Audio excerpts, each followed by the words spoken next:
Midnight at Crimson Hill, and the clock stopped.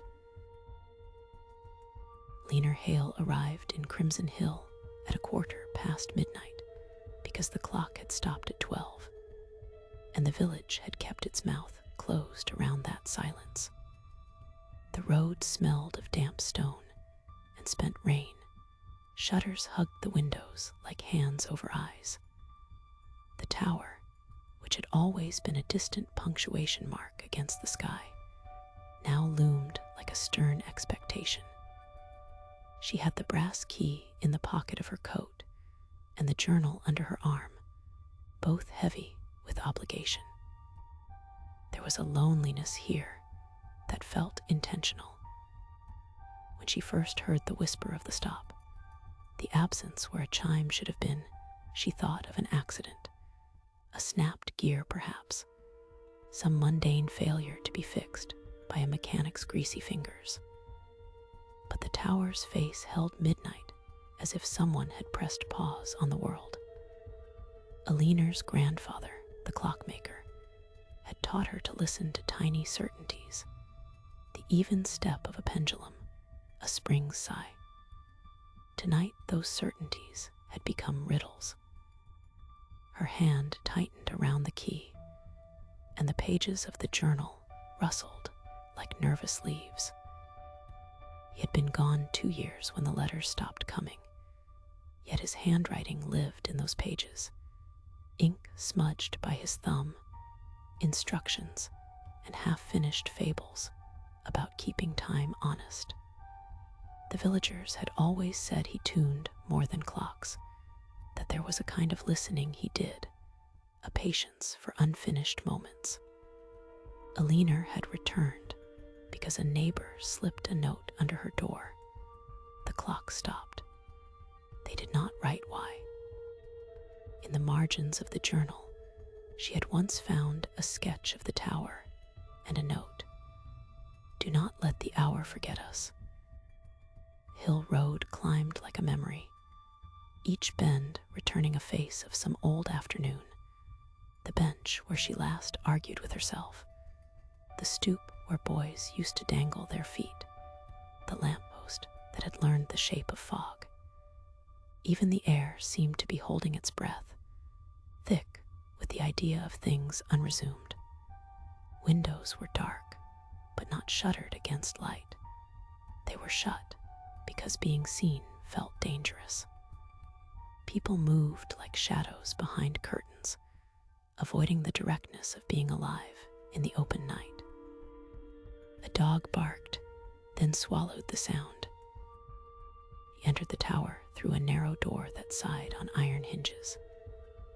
Inside, the stones smelled of oil and time, a sweetness of brass and old paper that felt like a memory of afternoons in workshops. The room was taller than she'd remembered. Rafters kept their secrets high above. The pendulum hung motionless, an elegant lung that had ceased to breathe. Dust lay in disciplined lines on unseen ledges. For a moment, Eleanor simply stood, listening to the damp stillness, as if to detect what had been erased from it. Her fingers found familiar things: a rack of brass gears, a stool with old oil stains, a photograph tucked beneath a loose panel. The photograph was of her grandfather, eyes crinkled and steady, holding a young Eleanor on his knee in front of the clock tower. For a breath, she felt the canine comfort of that image before a detail tugged at her. In the glass over the portrait, the reflection showed not the tower behind them, but the hill road as it might have been 10 years earlier, crowded with faces no longer in the village. The reflection felt like a whispered contradiction. She opened the journal at a page she had memorized and read in a voice low and private.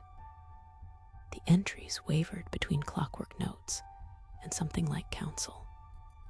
Observations on how the town carried itself when time forgot certain hours, instructions for ritual winding, and an odd paragraph that read like a plea. Take care where you turn the key. Some stops are answers, not mistakes.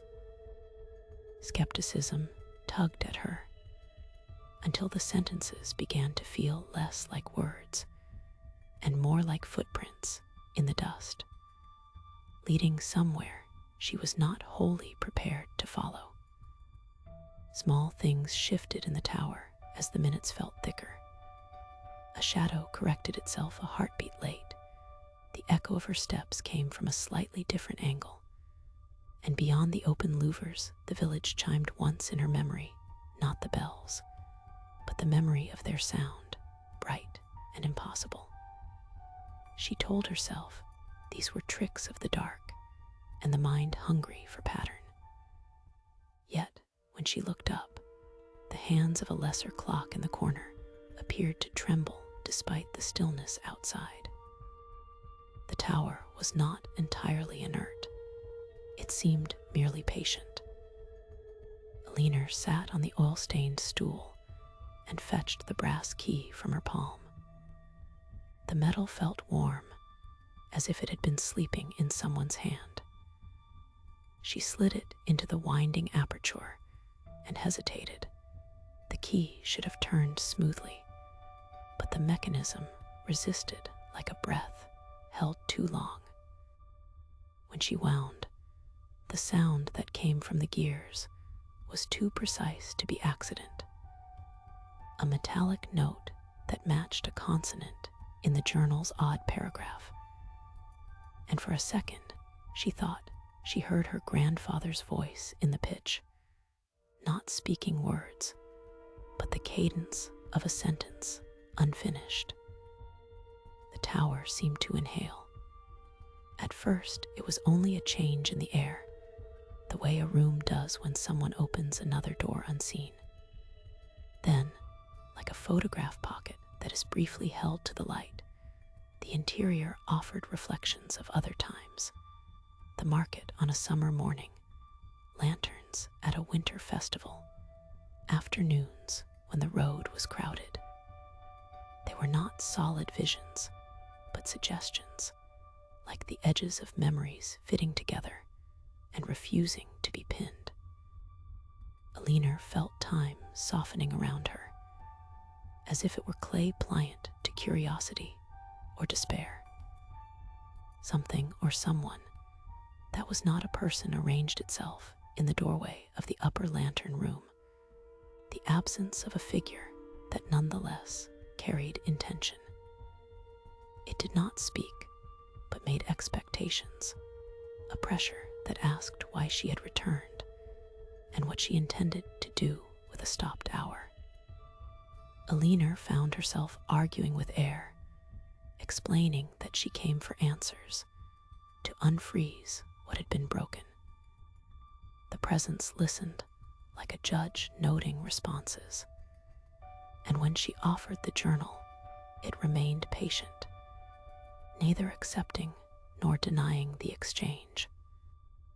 Her choice felt simple in description and impossible in consequence. Turn the key and coax the clock back into motion, or leave it as a frozen witness to what had been lost. The journal's margins had other cautions, a half list of consequences scribbled in a hurried hand, but the ink had faded where certainty mattered most. She imagined the bell waking, waves of sound spilling down the hill and through the rooms of people who had stopped listening. She also imagined the bell never ringing again, a silence that would fit into the village like an extra, heartbreaking wall. She placed the key and let it rest on the mechanism for one long breath. The tower hummed, as if acknowledging her deliberation, and in that moment, she realized the question had never been about clocks alone. It had been about what stories a community chooses to keep running, and which ones it allows to stop so grief, memory, or protection can live inside the pause. Eleanor slid the key into the winding hole and with a tenderness she had not expected, made her choice.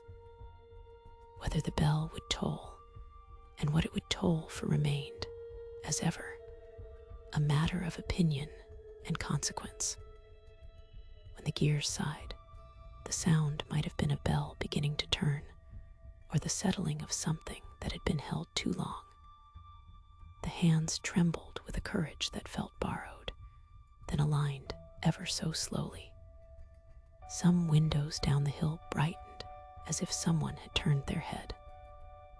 But the final image the night kept for herself was not the bell or the light. It was Eleanor's reflection in the glass of the portrait, eyes catching a horizon that now suggested choices, not answers. The clock would either mark the passage of more time or be the hour that everyone learned to live around. Either way, the silence kept its own counsel, and Crimson Hill slept with one more secret stitched into its seams.